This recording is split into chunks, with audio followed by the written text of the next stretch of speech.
Hey guys, আর একটা নতুন video নিয়ে চলে এসেছি। আজ আমরা রামপুরহাট ছপুগোতে কী পরিস্থিতি দেখো, জল দেখো শুধু।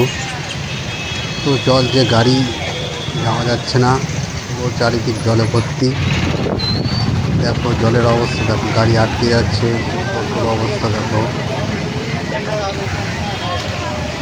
মোটর সাইকেল তো একদম চাকা দেখা যাচ্ছে না, এত জল। দেখো মোটর সাইকেলটার চাকা ডুবে গেছে।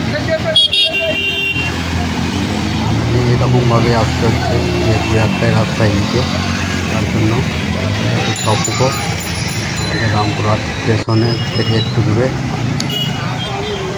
জলে ভর্তি হয়ে গেছে। তাও তো একটু জল কম হয়েছে, বৃষ্টিটা থেমেছে বলে, না হলে তো এর থেকে আরও জল ছিল। কী করে মানুষ যাতায়াত করছে, এই জলের ওপর দিয়ে যাতায়াত করতে হচ্ছে। টোটো থেকে একদম সবাই, গাড়িটা না বুঝে ঢুকে গেছে, গাড়িটাকে সবাই বারণ করার পর গাড়িটা পিছনে আসছে। পরিস্থিতি নাহলে আরও নড়ে যাচ্ছিল, কারণ ওইখানে আরও জলের পরিমাণটা বেশি আছে। যেহেতু নতুন লোক দীঘা দিয়ে এসছে, তার জন্য বুঝতে পারছে না।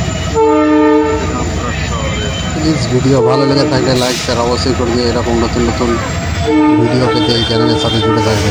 থ্যাংক ইউ দেখার জন্য সবাইকে অসংখ্য ধন্যবাদ।